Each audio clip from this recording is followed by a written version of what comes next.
சாப்பாடு ரொம்ப நல்லா இருந்துச்சே. அவங்களே நாம வர்ஷினி கல்யாணத்துக்கு வர சொல்லிடலாமா? என்ன மீனா, ஊருக்கே கேட்டரிங் பண்ற குடும்பம் உங்க குடும்பம். அவ்வளவு பெரிய ஹோட்டல்ஸ் வச்சிருக்கீங்க, மசாலா கம்பெனி வச்சிருக்கீங்க. நாம வெளி கேட்டரிங் பார்த்து போனா நம்மள தப்பா நினைக்க மாட்டாங்க? சரி, மாப்பிள்ளை வீட்ல இது சம்பந்தமா ஏதாவது உன்கிட்ட பேசினாங்களா? இல்ல அண்ணி, அவங்க என்ன பண்றாங்க என்ன செய்யறாங்க எதுவுமே எனக்கு தெரியாது. தெளிவா நம்ம கிட்ட எதுவும் சொல்லவும் மாட்டேங்கிறாங்க. அவங்க சொல்ல மாட்டாங்க மீனா. அவங்களுக்கு என்ன, ஒரு பெரிய பிசினஸ் ஃபேமிலில சம்பந்தம் பண்ண போறாங்க. பையனை தெளிவா வளர்த்து பணக்கார வீட்டு பொண்ணா பார்த்து லவ் பண்ணி இழுத்துட்டு வா, லைஃப்ல செட்டில் ஆயிடலான்னு சொல்லி சொல்லி வளர்த்திருக்காங்க. நீங்களும் உங்க பொண்ணுக்கு தங்கமும் வெள்ளியுமா இழைக்க போறீங்க. அதுக்கப்புறம் என்ன, உட்கார்ந்து சாப்பிடுற வேலை தானே. அது கசக்குமா என்ன? ஆம்பளை பையனை பெத்துட்டா போதும், ஓசியில எல்லாத்தையும் அனுபவிச்சிடலாம். சித்தி,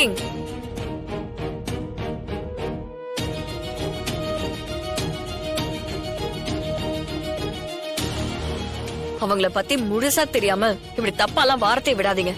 அந்த குடும்பத்துல சம்பந்தம் பண்ண போறோம். நீங்க பாட்டுக்கு தப்பா பேசாதீங்க.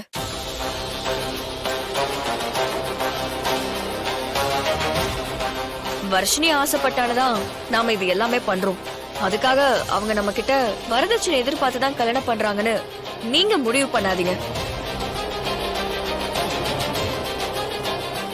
பிரபு படிச்ச பையன், ரொம்ப தகுதியான பையன், மத்தவங்களோட பணத்துக்கோ வசதிக்கோ ஆசைப்படாத பையன்.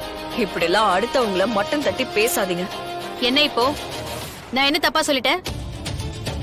நீ என்னமோ துள்ளிட்டு வர.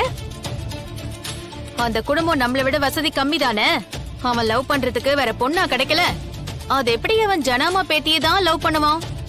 அண்ணி, என்ன நீ விடுங்க. சும்மா இருமீனா, உன் மருமக ரொம்ப தான் துள்றா. ஆமா, இவ்வளவு அந்த கேட்டகரி தானே. இவ என்னமோ பெரிய ராஜ பரம்பரையா? அதான் அவங்கள சொன்ன உடனே இவளுக்கு கொதிக்குது. ஐயோ அமுதா, நீ சொன்னாலும் சொல்லலனாலும் அவ ராஜ பரம்பரை தாண்டி. இந்த சொத்தே அவளோடதுதான். இந்த அமுதா வேற வாயை வச்சுக்கிட்டு சும்மா இல்லாம தேரை இழுத்து தெருவுல விட்டுருவா போலயே. சித்தி, உங்களுக்கு மத்தவங்கள மட்டமா பார்த்தே பழக்கம். நீங்க அப்படிதான் பாப்பீங்க. ஆனா அவங்களோட செயல்பாட்டுல அவங்களோட தரத்தை நீங்க புரிஞ்சுப்பீங்க. அவங்க தரம் எனக்கு நல்லா தெரியும் தமிழ். நீ வேணா பாரு.